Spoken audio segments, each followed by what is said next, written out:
African രാജ്യങ്ങളെ കുറ്റവാളികളെ തള്ളാനുള്ള പുതിയൊരു ഇടമാക്കി അമേരിക്ക മാറ്റുകയാണെന്ന് സൂചിപ്പിക്കുന്ന സംഭവ വികാസങ്ങൾ ആശങ്കകൾക്ക് വഴിയൊരുക്കുന്നു. സ്വന്തം രാജ്യങ്ങൾ തിരിച്ചെടുക്കാൻ തയ്യാറാകാത്ത കൊടും കുറ്റവാളികളെ നാടുകടത്താൻ അമേരിക്ക കണ്ടെത്തിയ ഏറ്റവും പുതിയ താവളങ്ങളിലൊന്നാണ് ദക്ഷിണാഫ്രിക്കയിലെ ഒരു ചെറിയ രാജ്യം കൂടിയായ എസ്വാറ്റിനി.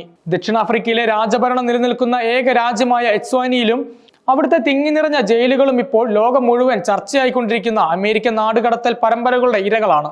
ദക്ഷിണ സുഡാൻ, എസ്വാറ്റിനി തുടങ്ങിയ ആഫ്രിക്കൻ രാജ്യങ്ങളിലേക്കുള്ള ഈ നാടുകടത്തലുകൾ കടുത്ത മനുഷ്യാവകാശ ലംഘനങ്ങളുടെ നേർചിത്രമാണ് വരച്ചു കാട്ടുന്നത്. 2025 July 16 Vietnam, Jamaica, Laos, Cuba, Yemen എന്നിവിടങ്ങളിൽ നിന്നുള്ള 5 പേരെ ആഫ്രിക്കയിലെ എസ്വാറ്റിനിയിലേക്ക് നാടുകടത്തിയത് ഇതിൽ ഒടുവിലത്തെ സംഭവമാണ്. കുട്ടികളെ ബലാത്സംഗം ചെയ്തവർ, കൊലപാതകികൾ, കൊള്ളക്കാർ എന്നിവരടക്കമുള്ളവരാണ് ഇവരെന്നും സ്വന്തം രാജ്യങ്ങൾ തിരിച്ചെടുക്കാൻ വിസമ്മതിക്കുന്ന അസാധാരണമാം വിധം ക്രൂരമായ വ്യക്തികൾ എന്നാണ് American department of homeland security ഇവരെ വിശേഷിപ്പിച്ചത്.